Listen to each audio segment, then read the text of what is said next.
Hello friends, welcome in this class in Sanus Probiology। तो हम लोग इम्यूनोलॉजी को बहुत ही डिफरेंट तरीके से पढ़ने की कोशिश करेंगे, या ये कह सकते हो कि इम्यूनोलॉजी को हम बहुत ही डिफरेंट तरीके से समझने की कोशिश करेंगे, जिससे आपके किसी भी एग्ज़ाम में अगर इम्यूनोलॉजी पूछा जाता है उसमें आपके क्वेश्चंस गलत ना हो। सबसे पहली अगर हम बात करें आपसे, तो आप इम्यूनोलॉजी को ऐसे समझो कि आप घर के इंसान हो और यह एक आपका समूह है जो घर के मेंबर है, जैसे भाई, माता, पिता, चाचा। और एक दूसरा एरिया है जो आपके घर के मेंबर नहीं है। अब यहाँ पे समझो कि जो भी घर में अगर कोई चोर आता है, उस चोर को पहचानना आपके घर वालों को आना चाहिए, तभी तो आप बता पाओगे कि वो चोर आया था। अब जो वो चोर आ रहा है बाहर से, that is not the self. वो अपना इंसान नहीं है, वो किसका है? बाहर का इंसान है। तो आप उसके लिए क्या करोगे? एक रिस्पॉन्स दोगे अपने घर वालों को, एक सतर्क करोगे कि कोई घर के अंदर इंटर हुआ है। ये जो तरीका है, जिस तरीके से आपने उस पर्टिकुलर सब्सटेंस या उस पर्टिकुलर इंसान के लिए रिस्पॉन्स दिया, वो रिस्पॉन्स एंटीजेनिक रिस्पॉन्स कहलाता है। वो फॉरेन मटेरियल जो हमारी बॉडी के अंदर जाएगा, जो हमारे घर के अंदर आ रहा था, उस फॉरेन मटेरियल को हम एंटीजन कहते हैं। और उसके आने से वो जब हमें चैलेंज करेगा, तो जो हम रिस्पॉन्स देंगे उसे हम एंटीजेनिक रिस्पॉन्स कहते हैं। या वो रिस्पॉन्स देना बहुत ही ज़रूरी है, बट वो रिस्पॉन्स आप दे तब पाओगे जब आप यह रिकॉग्नाइज कर पाओ कि वो आपके घर का है या घर के बाहर का है। ऐसा तो नहीं है ना कि आपके फूफा जी आए तो आप घर वालों को बता रहे हो कि कोई आया है, तो इसका मतलब आप नहीं जानते हो कि यह आपके फूफा जी हैं। आप अगर आपके घर में कोई नया बच्चा पैदा होता है, तो डेफिनेटली आप धीरे धीरे उस बच्चे को बताते हो कि ये कौन है, ये कहाँ से आए हैं। क्यों? क्योंकि आप उन्हें सेल्फ या नॉन सेल्फ में डिफरेंस बताते हो। That is also the part of immunology. दूसरा, आपके घर में घुसने के लिए फूफा जी हो या कोई भी इंसान हो, मैटर करता है कि घर का दरवाजा कुछ न कुछ फिजिकल बैरियर होता है, उस फिजिकल बैरियर को क्रॉस करना होता है। और कुछ केमिकल बैरियर भी होते हैं, जो केमिकल बैरियर को क्रॉस करना होता है। इन सभी को अगर हम बायोलॉजिकल सिस्टम में सेलुलर ऑर्गेनिज्मल लेवल पे स्टडी करते हैं, तो उसे हम इम्यूनोलॉजी कहते हैं। यह मेन रूप से बायोमेडिकल साइंस का ब्रांच है। तो अगर आप इसे कॉमन इन सभी को एक साथ ऐड कर दो, तो क्या आएगा? The branch of biomedical science concern with the response of organism to the antigenic challenge, recognition of self from non-self, all of the biological, serological and the physical chemical aspect of immune phenomena। इसे हम defence mechanism भी कहते हैं। जो immunology है उसमें हम immunology में जितने भी प्रोसेस होता है उसे हम डिफेंस मैकेनिज्म कहते हैं। यहीं पे आपको समझने की बात है कि हर एक इंसान आपको नुकसान नहीं पहुंचाता है, but that are the foreign. वो चीज़ें जो कि हमारे से रिलेटेड नहीं है, हमारी बॉडी से रिलेटेड नहीं है, कहीं बाहर से आया है, वो एंटीजन कहलाता है। लेकिन कुछ एंटीजन ऐसे होते हैं जिनके लिए हमें अपने डिफेंस सिस्टम को एक्टिव एक्टिव करना ज़रूरत होता है, उसको हम इम्यूनोजन बोलते हैं। ध्यान से समझना, एंटीजन और इम्यूनोजन में डिफरेंस हम बता रहे हैं।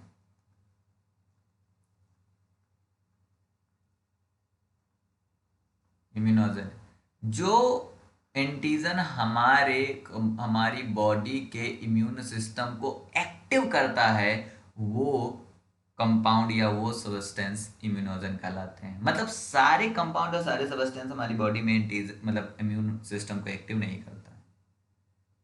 फॉर एग्जाम्पल, अगर हम रसिया की बात करें तो रसिया हमारा फ्रेंड है। जब तक वो हमारा फ्रेंड है, हम लोग उसके लिए अपने डिफेंस को हाई एक्टिव तो नहीं करेंगे ना।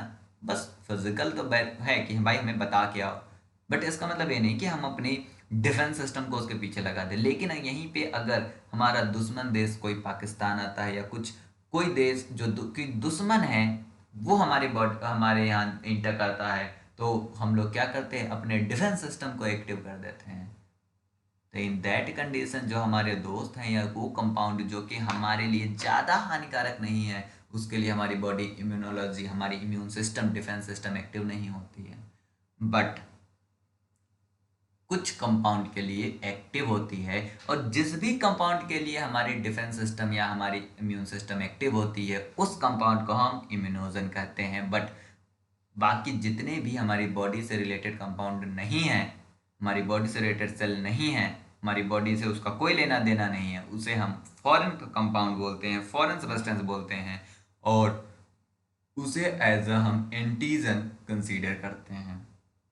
तो यहाँ पे समझने वाली बात है कि हर इम्यूनोजन जो है वह एंटीजन होता है, बट हर एंटीजन इम्यूनोजन हो, यह करेक्ट लाइन नहीं है। डिफेंस मैकेनिज्म में हमारे पास बॉर्डर आता है जिसे हम फिजिकल बैरियर बोलते हैं। तो उसी तरह हमारी बॉडी में भी स्किन्स आते हैं, नोज है, सीलिया है, ये सब है जिसे हम फिजिकल बैरियर बोलते हैं। इसी के साथ हमारा केमिकल बैरियर भी होता है, केमिकल रिस्पॉन्स भी होता है, और biological properties of the organism which reduce करता क्या है डिफेंस मैकेनिज्म, वह हमारी मतलब जो फॉरेन ऑर्गेनिज्म या जो मटेरियल या सब्सटेंस आ रहा है, उसकी ससेप्टिबिलिटी को कम करता है, उसकी ससेप्टिबिलिटी को कम कर देता है, जिससे कि उसका इफेक्ट हमारी बॉडी पे कम हो।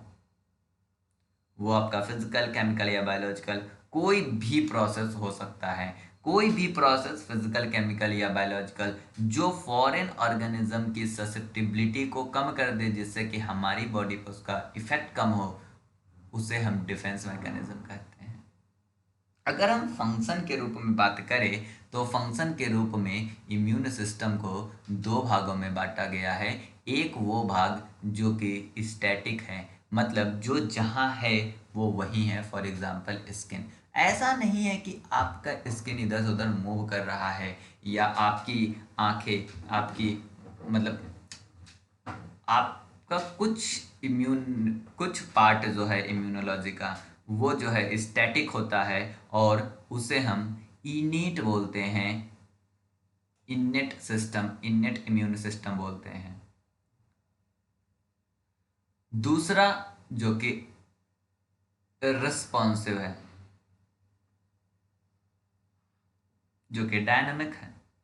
डायनामिक का मतलब क्या है, जैसे बी सेल, टी सेल की बात करोगे तो वहां पे क्या होता है, वो बंदा बोन मैरो में है, मेच्योर होता है, थाइमस में काम करता है, सेकेंडरी लिम्फोइड ऑर्गन पे, लिम्फ नोड पे। ये क्या हुआ, रिस्पॉन्सिव है। इसके लिए क्या जरूरी है, मेच्योरेशन के लिए जरूरी क्या है, एंटीजन से मुलाकात होना। That is called adaptive response, and the system is called adaptive immune system to potential pathogen and foreign substance. तो एक है कि स्टैटिक है, मतलब कह सकते हो कि अपना बॉर्डर तो स्टैटिक है, बॉर्डर में कोई दिक्कत नहीं है। पर यहीं पे हमारी बॉडी, हमारे देश के अंदर जो मिलिट्री होती है, जो आईएस होते हैं, वो क्या है, अडॉप्टिव है। उसे उस हिसाब से बनाया जाता है जिस हिसाब से इन्वायरमेंट की, नेचर की, कंट्री की मांग होती है, कंट्री का मतलब डिज़ायर होता है, उस हिसाब से हम बनाते हैं। फॉर एग्जांपल, उनका ट्रेनिंग कहीं और चलता है, उनका ज्वाइनिंग कहीं और होता है, काम वो कहीं और जाके करते हैं। That is called the responsive adaptive.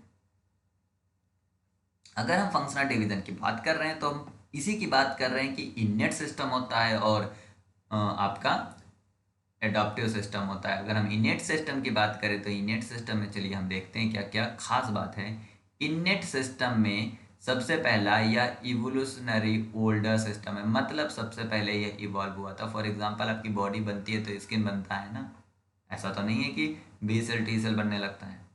यह फर्स्ट लाइन डिफेंस है। कोई भी एंटीजन जब भी आता है तो आपका सबसे पहले मुलाकात इनेट सिस्टम से ही होता है। यह नॉन स्पेसिफिक है, ऐसा कुछ नहीं है कि ये पर्टिकुलर स्पेसिफिक है कि हाईली स्पेसिफिक है, नहीं, ये नॉन स्पेसिफिक है। इसको आप ऐसे ऐसे बात कर सकते हो कि एक बॉर्डर है। जैसे ही आप कोई कंट्री बनाते हो उसमें एक बॉर्डर बनाते हो, तो बॉर्डर क्या हो गया, बॉर्डर जो है इनेट हो गया। बॉर्डर है, सबसे पहले बॉर्डर ही बनाएगा। कोई भी इंसान उसके अंदर इंटर करेगा, डेफिनेटली वो सबसे पहले बॉर्डर पे मिलेगा police. That is the first line of defence. वो वहां पे जो ये है वो स्पेसिफिक नहीं, मतलब आपका बॉर्डर पे बॉर्डर जो है वो स्पेसिफिक नहीं है कि वो हम इसको जाने देंगे इसको नहीं जाने देंगे। उसका एक प्रोसेस है, वो सेम ही है, उनका वो प्रोसेस एक सेम है। दूसरा, ये रेजिस्टेंस इज स्टैटिक, इनका स्टैटिक है, मतलब ऐसा नहीं है कि आज वो मतलब ज़्यादा रिस्पॉन्स दे रहे, कल बढ़ा दिया रिस्पॉन्स, परसों बढ़ा दिया। मतलब क्या है कि ऐसा नहीं है कि कोई बॉर्डर है, उस बॉर्डर से किसी ने मतलब कोई चीज़ क्रॉस हो गया। फॉर एग्जांपल एक इंसान किसी बॉर्डर से क्रॉस हो गया, तो इसका मतलब नहीं कि दूसरे दिन वो इंसान आएगा तो बॉर्डर उसे रोक देगा, नहीं। बॉर्डर पे पुलिस रोकेगी, बॉर्डर नहीं रोकेगा। बॉर्डर के ठीक है जाओ भाई, बट बॉर्डर से मुलाकात तो होगी, बट बॉर्डर रोकेगा नहीं। मतलब क्या है कि रेजिस्टेंस उनका स्टैटिक है, मतलब एक बार जिसको रोक दिया उसको रोक दिया, दोबारा नहीं रोकेगा। मतलब रिपीटेड एक्सपोजर होने पे उसमें कोई भी इम्प्रूवमेंट नहीं पाई जाएगी, मतलब है कि उनके अंदर कोई भी मेमोरी फॉर्मेशन नहीं होती है। इनेट इम्यून में मेमोरी फॉर्मेशन नहीं होती, आपकी स्किन को मेमोरी नहीं होती, वो इस बंदे से नहीं मिलना है क्योंकि इसका स्किन मुझे फॉरेन मटेरियल दे रहा है। Often sufficient to prevent the disease, but हाँ, फर्स्ट लाइन डिफेंस है और ये डिजीज को रोकने का काम करता है, क्योंकि जैसे ही कोई भी पैथोजन आता है तो यही रोकता है। इसमें जो कुछ डिफेंस के हैं वो है आपका स्किन और एपिथेलियल सरफेस, म्यूकस मेम्ब्रेन जिसमें माल्ट गाल्ट और कार्ट है। माल्ट क्या है आपका, mucous associated lymphoid tissue, MALT. Gut associated lymphoid tissue, cutaneous associated lymphoid tissue, CALT. Mucus जो कि म्यूसिन का बना होता है, that is also the part of the physical defence. सबसे पहले जैसे ही बॉडी में, हमारे बॉडी में नाक के थ्रू कोई भी चीज जाएगा, सबसे पहले म्यूकस उसको मिल जाएगा। सीलिया, सीलिया भी फिजिकल डिफेंस की तरह यूज होता है।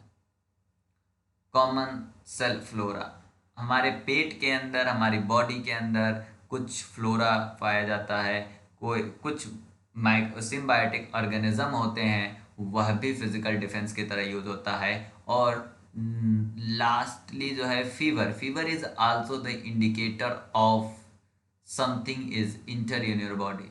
फीवर कोई बीमारी नहीं है, वह आपके इंडिकेटर है कि आपकी बॉडी में कुछ इंटर हुआ है, दैट इज द फीवर। इसके साथ आपका होता है बायोकेमिकल डिफेंस। अगर हम बायोकेमिकल डिफेंस की बात करते हैं तो बायोकेमिकल डिफेंस में बहुत कुछ है, बस आपको याद रखने की इसकी ज़रूरत है कि सोल्यूबल और सेलुलर। सोल्यूबल की बात करेंगे तो सबसे पहले लाइसोजाइम, लाइसोजाइम जो कि टीयर्स में होती है, आंख के आंसू जो होते हैं, आंख में जो आंसू आता है उसके अंदर लाइसोजाइम होते हैं जो कि बैक्टीरिया को मारने का काम करता है। एक्यूट फेज रिएक्टेंट होता है। कॉम्प्लीमेंट सिस्टम होता है, कॉम्प्लीमेंट सिस्टम जो होती है वह भी हमारा इनेट इम्यूनिटी का पार्ट है, ना कि एडॉप्टिव का। इनेट इम्यूनिटी का पार्ट है कॉम्प्लीमेंट सिस्टम। कॉम्प्लीमेंट सिस्टम के लिए 3 पाथवे दिया गया है। एक होता है क्लासिकल पाथवे, डेफिनेटली हम लोग इस चीज़ को डिस्कस करेंगे आने वाले वीडियोज में। Alternate pathway, lectin dependent pathway. इसके अलावा इनेट का पार्ट है आपका fibronectin, interferon gamma and beta, जो कि released by the virus infected cell. जब वायरस इन्फेक्टेड सेल होता है कोई भी, तो आपका जो है इंटरफेरॉन रिलीज होता है। इसके साथ स्टमक में पाया जाने वाला HCl, स्टमक एसिड जो होता है, वह भी इनेट इम्यूनिटी का पार्ट है। डाइजेस्टिव एंजाइम भी आपका इनेट इम्यूनिटी का पार्ट है, क्योंकि जैसे हमारे माउथ में सलाइवा होती है, जैसे हमारी बॉडी में कुछ जाता है, उस सलाइवा के अंदर एंटी माइक्रोबियल पेप्टाइड होती है, वो एंटी माइक्रोबियल प्रॉपर्टीज होती है, वो कुछ माइक्रोब्स को यहीं पे डाइजेस्ट कर जाते हैं। इसके अलावा कुछ सेल्स हैं, वह भी इनेट इम्यूनिटी में पार्टिसिपेट करता है। उसको भी अगर हम देखें तो सबसे पहला है NK सेल्स, जिसे हम बोलते हैं नेचुरल किलर सेल्स। दूसरा फैगोसाइटोसिस, जिसे हम इनगल्फिंग करते हैं, सीधे खा जाना, जिसमें मैक्रोफेजेस जो है यह एक इम्पॉर्टेंट पार्ट है, जो कि टिश्यूज में होती है, और न्यूट्रोफिल्स जो होती है वो ब्लड में होती है। इसी के तरह DC सेल, जिसे हम डेंड्राइटिक सेल्स बोलते हैं, यह भी उसी का पार्ट है। इयोसिनोफिल जो है यह भी इनेट इम्यूनिटी का पार्ट है, क्योंकि यह जो है आपका पैरासिटिक इन्फेक्शन इंक्रीज होने पे इयोसिनोफिल अपना कंसंट्रेशन, अपना नंबर बढ़ा देता है।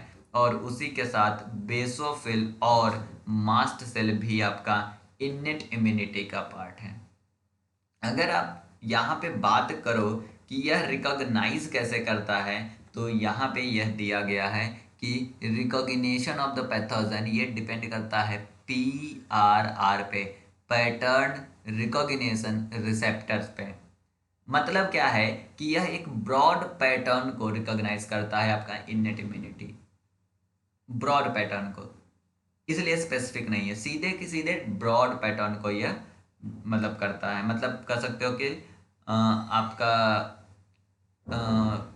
लाइसेंस देख के छोड़ रहा है, ये नहीं पता लगा रहा कि आप पर्टिकुलर इंसान हो या कि नहीं, लाइसेंस देकर छोड़ दिया। तो जो इसमें रिसेप्टर हैं, जिसमें जो इस पैटर्न को रिकॉग्नाइज कर रहा है, उस रिसेप्टर को बोलते हैं हम टॉल लाइक रिसेप्टर, जिसे हम TLR बोलते हैं। इसके ऊपर हैदराबाद यूनिवर्सिटी में क्वेश्चन आ चुका है, वहाँ पे मैंने एक आपका बहुत ही अच्छा सा एक टेबल टाइप का दिया था, तो आप उसको जाके वहाँ से नोट कर सकते हो। बाकी अगर आप इस चैनल पे बने रहोगे, डेफिनेटली हम आने वाले समय में इसको भी बताएंगे। तो टॉल लाइक रिसेप्टर जो होता है वो पैटर्न रिकॉग्निशन रिसेप्टर्स का टाइप है, और यह ब्रॉड पैटर्न को रिकॉग्नाइज करता है, जिसमें ब्रॉड पैटर्न दो तरीके के हो सकते हैं, एक PAMP, एक DAMP। PAMP में होता है पैथोजन एसोसिएटेड मॉलिक्यूलर पैटर्न, मतलब जो पैथोजेंस होते हैं उनके ऊपर एक पैटर्न पाया जाता है मॉलिक्यूल्स का, उस मॉलिक्यूल के पैटर्न को पहचानना ब्रॉड रूप में। और दूसरा डैमेज्ड एसोसिएटेड मॉलिक्यूलर पैटर्न, या डैमेज्ड टिश्यू का पहचानना। डैमेज्ड टिश्यू को पहचानने का मतलब हर एक चीज़ में अगर कोई पैथोजेनिक मॉलिक्यूल है, तो वो सभी के सभी पैथोजेनिक मॉलिक्यूल कुछ एक मॉलिक्यूलर सिग्नेचर को फॉलो करेंगे। उस मॉलिक्यूलर सिग्नेचर को ब्रॉड लेवल पे, नॉट मतलब बहुत डीप लेवल पे ना जाके, बहुत ही ज़्यादा ब्रॉड लेवल पे, वह पैथोजन एसोसिएटेड मॉलिक्यूलर पैटर्न उस सिग्नेचर को टॉल लाइक रिसेप्टर सीधे के सीधे क्या कर लेगा, रिकॉग्नाइज कर लेगा।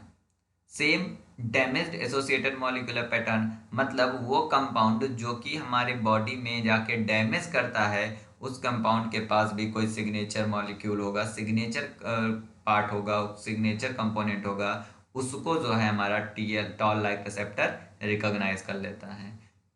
यहाँ पे कोई भी चीज आप देख रहे हो कि यहाँ पे ऑर्गन का डायरेक्ट किससे किससे मुलाकात हो रही है, इसमें हमारी बॉडी के अंदर कोई चीज ऐसा नहीं है कि कुछ बना रहा है और वो जाके काम कर रहा है, ऑलरेडी बना बनाया हुआ है। और इसलिए आपका इनेट इम्यूनिटी में ऑटो इम्यून डिसऑर्डर से रिलेटेड कोई भी बात नहीं की जाती है इनेट इम्यूनिटी में। देखिए, यह एक मतलब एक तो सबसे पहले फास्ट एक्ट होता है, that is a good thing. यहाँ पे लिखा है ना कि एडवांटेज ऑफ इनेट इम्यूनिटी, जब इनेट इम्यूनिटी अच्छा था तो एडॉप्टिव क्यों चाहिए था। तो हमने यहाँ पे बात करा कि यह स्पेसिफिक नहीं है और ये इसमें मेमोरी नहीं बनता है। तो ये मतलब उतना ज़्यादा काम का नहीं बचा। दैट इज़ द रीज़न कि हमने यहाँ पे एक और सिस्टम डेवलप किया जिसे हम एडॉप्टिव सिस्टम बोलते हैं। तो जब एडॉप्टिव सिस्टम हमने डेवलप कर लिया तो इननेट इम्यूनिटी ख़त्म क्यों नहीं हुई, that is also the point. तो अब यहाँ पे समझो कि innate immunity first line defense है, मतलब पैथोजन के को रोकता तो जरूर है, मतलब सारे पैथोजन को नहीं रोकता है बट हाँ पैथोजन को रोकने का काम करता है। कुछ पैथोजन को उसकी संख्या को लिमिट्स करता है, मतलब अगर बहुत ही ज़्यादा मान लो कि अगर इम्यून सिस्टम नहीं होता, इनेट नहीं होता, तो यहाँ 2000 जाना चाहिए था, तो इनेट इम्यूनिटी के कारण वहाँ पे 2000 की जगह 20 पैथोजन ही एंट्री कर रहे हैं। और दूसरा उनके प्रोलिफरेशन को भी रोकता है। और तीसरा यही सेल जो इनेट इम्यूनिटी के सेल्स हैं, natural killer cells, phagocytic cells, macrophage, dendritic sales, ये सारे सेल्स, न्यूट्रोफिल सेल्स आपका एडॉप्टिव इम्यूनिटी में भी जाके पार्टिसिपेट करता है और एडॉप्टिव इम्यूनिटी को क्या करता है, एक्टिव करता है। तो एडॉप्टिव इम्यूनिटी के एक्टिवेशन के लिए भी इनेट इम्यूनिटी जरूरी था, इनेट इम्यून सिस्टम जरूरी था। तो that is the advantage of innate immunity. अब अगर हम एडॉप्टिव इम्यूनिटी की बात करें, एडॉप्टिव इम्यूनिटी में ध्यान दो, ये एक तो यह सेकेंड लाइन ऑफ डिफेंस है, सबसे पहली बात, क्योंकि वो फर्स्ट लाइन ऑफ डिफेंस था इसलिए सेकेंड लाइन ऑफ डिफेंस है। Activated once the innate system have been penetrated और ओवरवेल्म्ड। ये तभी एक्टिव होगा जब इनेट सिस्टम को कोई भी बैक्टीरिया या वायरस, फॉरेन मटेरियल पेनिट्रेट करके अंदर चला आए।